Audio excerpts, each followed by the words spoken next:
こんにちは、TKS です。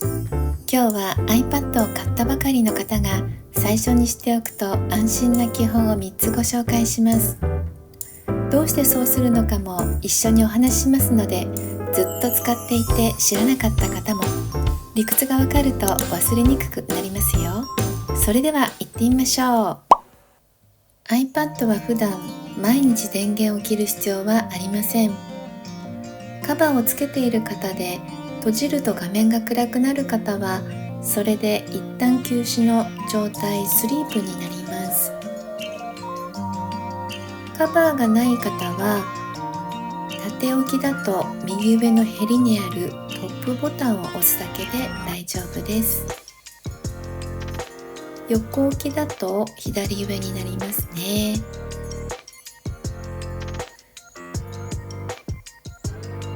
丸いホームボタンのあるタイプの方も同じです。使い終わったら画面を消すだけで十分です。でも時々アプリが開かないとか、なんとなく調子が悪い、そんな時はシャットダウンして再起動すると治ることがあります。シャットダウンから再起動というのは、深く眠れると朝元気が出るように一旦ぐっすりお休みして最初から動かすイメージです。 iPad は長く眠る必要なく秒で再起動しても大丈夫です。私のようなタイプの iPad は縦置きにすると上部のところにトップボタンと呼ばれるボタンがあります。 iPad Air の方も一緒ですね。そしてその横に音量を上げるとか下げるのボタンがついていますね。横向きにしますとトップボタンはここに来ます。そしてこの角を曲がったここの部分に2つ音量ボタンがありますね。上げる下げるです。シャットダウンするときはこのトップボタン、そして音量ボタンのどちらかですね。トップボタンと音量ボタンのどちらか一つです。これを同時に長く押します。そうするとこのようにスライドで電源オフっていうのが出てきます。再起動するときはこのトップボタンですね。ここだけを長く押します。そうするとリンゴマークが出てきますね。ホームボタンのある iPad はこのトップボタンと呼ばれるところだけ、ここだけを長押ししてシャットダウン、そしてスライドでオフにしますね。ここのトップボタンだけで再起動もできます。私は月に1回くらい、または調子の悪い時だけ再起動しています。次に明るさを調整していきます。 iPad の画面の明るさは調整することができるんです。実際明るすぎると目が疲れたり、電池も少し早く減ります。室内では少し暗めでも十分見えることが多いですね。それを変える方法を行っていきたいと思います。右の角のヘリですね。ここを指を押したままずらしてきます。もう一度やりますね。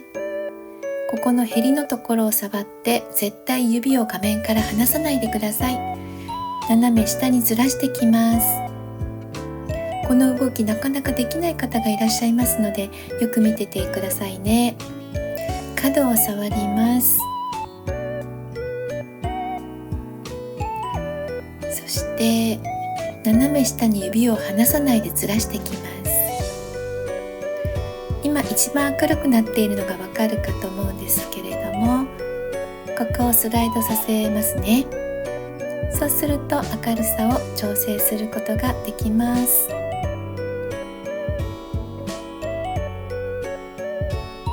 ちなみにに豆知識なんですけど、この横に音量ボタンみたいなのが見えますね。こちらの方でもできるんですが、ここを一番下にすると斜線が入って、これで音を出ないようにすることもできます。これも覚えておくと便利ですね。余白を触ると戻ります。最後はよく質問いただく内容です。使い終わったアプリは毎回消した方がいいですか？最近使ったアプリ、実は毎回消す必要はありません。